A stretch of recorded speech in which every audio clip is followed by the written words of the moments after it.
Welcome to a video from thedigitalLifestyle.com. In this video we're going to have a look at this Asus Transformer Mini. This is a really nice 2-in-1 convertible with some really nice features including pen, detachable keyboard. So before I go through the specs, let's have a look at the exteriors of it. It's small, a 10-inch, 10.1-inch screen, and I love this form factor of small devices.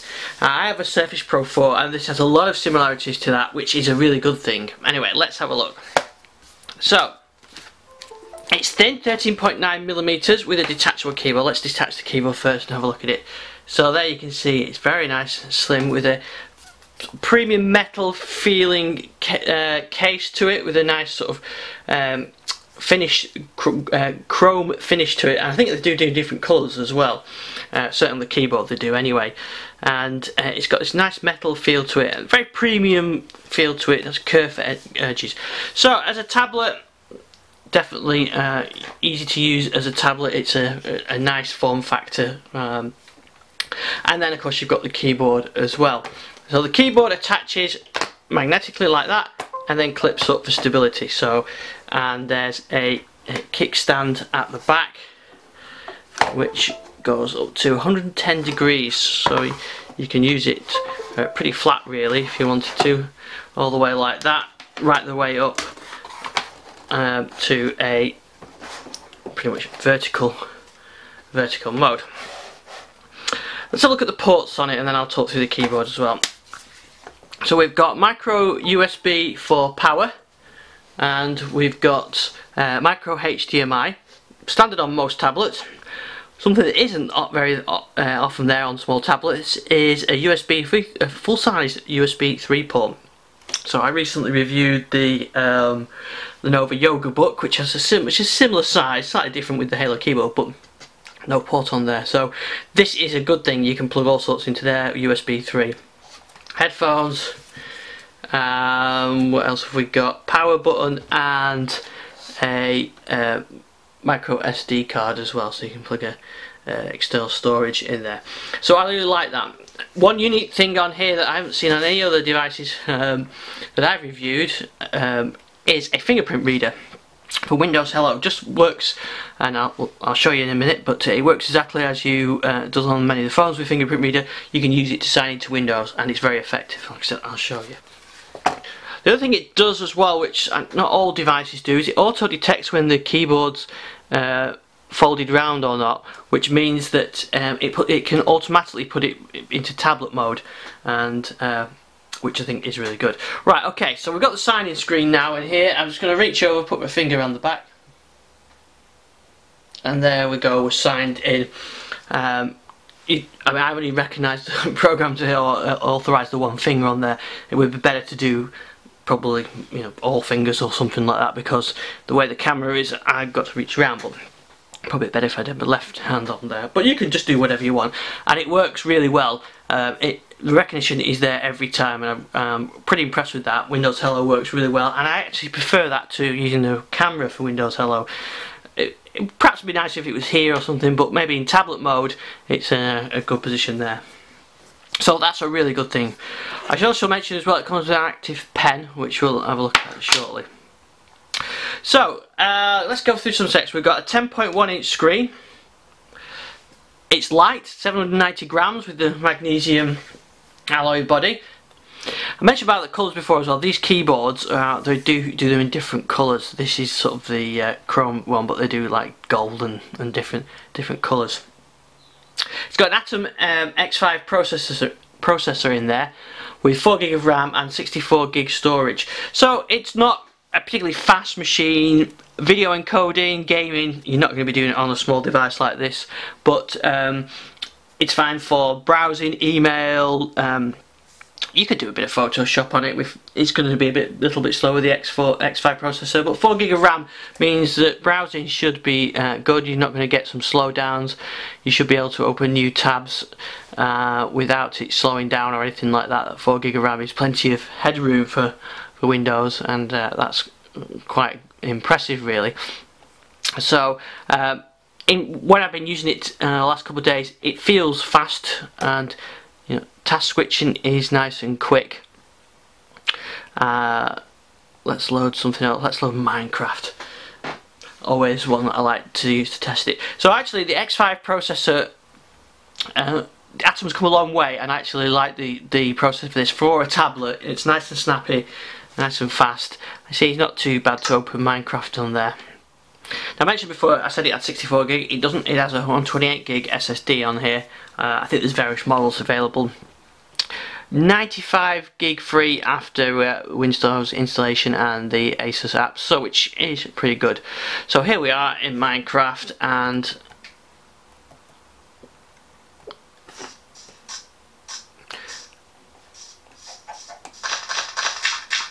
nice and smooth. Even for the little X5 processor, this works perfectly fine.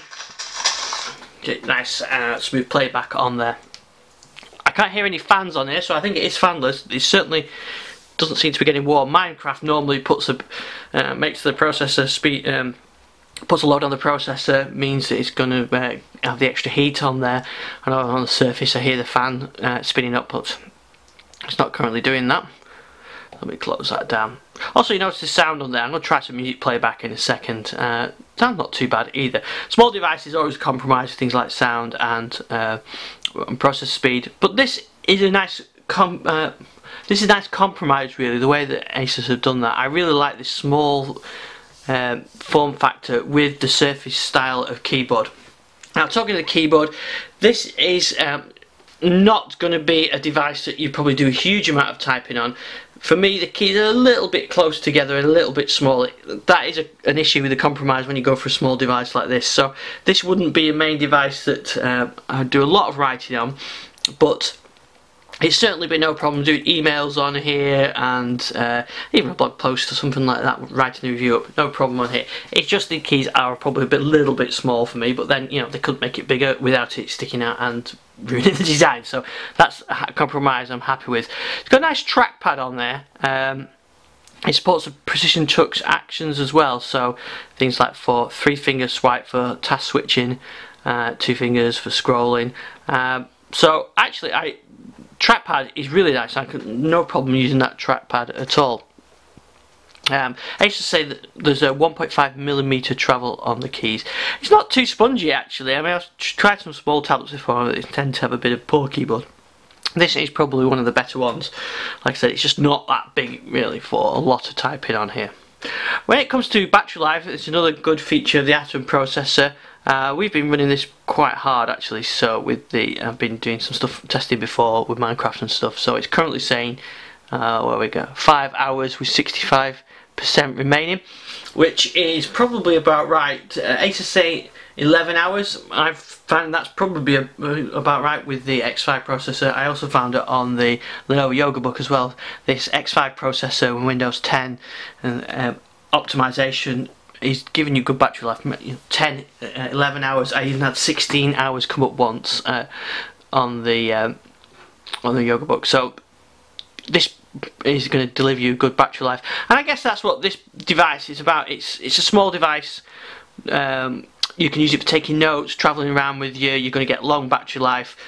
For charging, it comes with standard micro USB charger, so you could probably you don't have to worry about taking the charger with you because of the long battery life. So I think it's really good for note taking and things like that. And talking of note taking, it has an active pen as well. With Windows Ink, there's quite a lot you can do that. So let me go on Screen Sketch, and we'll create a new one.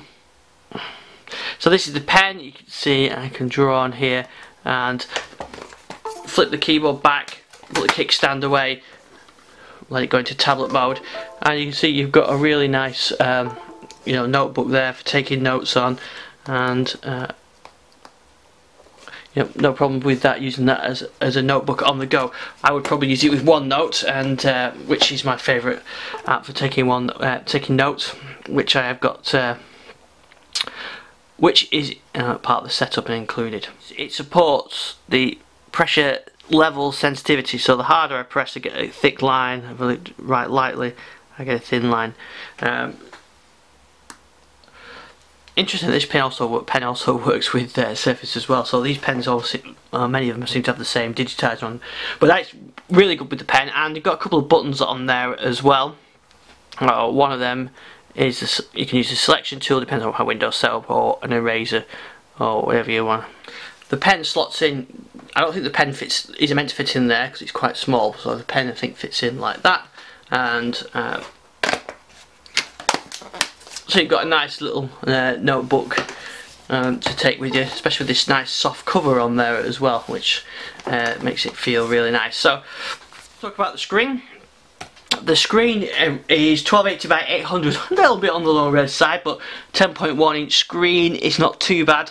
It's nice and clear and bright. It's a bit on the reflective side, but I reviewed an Acer ZenBook recently that had a sort of a matte screen designed for so that it's not to be reflective. But to be honest, I like the glossy reflective screens. I think so. The colours are nice and clear, good reproduction, maybe a bit low res, but for a touchscreen, it's got a very nice clear display on there. So it's not ultra high res, but looks really good.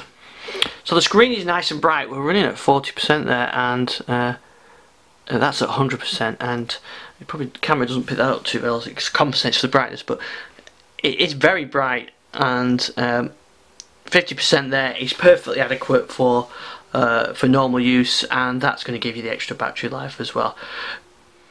If you like the form factor of the Surface Pro range, Surface Pro 4, but want something a bit smaller, then Microsoft don't offer that. This is probably the device for you. It's small, compact, 10.1 inch tablet, got the keyboard on there, it's got the soft design on there, you've got a pen support, fingerprint for Windows Hello. It really packs a lot into a very small device, around 500 quid as well. I think it's pretty good value. Well, you may say 500 quid for an Atom processor, but you're getting a quality device. You're not getting a cheap tablet effectively. You're getting a laptop, 2-in-1 convertible, that is a tablet, that packs into a very small, neat form factor, professional features like Windows Hello, USB 3. I really like this device. It's my kind of form factor. I do like these small, nice tablets, and it certainly you can carry that around with you, and you know, it's not taking up too much weight, but you're still running a full Windows 10 operating system. So thanks for watching this video. If you want to look at some other videos on the digitallifestyle.com, our YouTube channel, we've got other Asus products, we've got Microsoft products, we've got Lenovo, all on our YouTube channel. And if you've got any questions, fire them over in at thedigitallifestyle.com.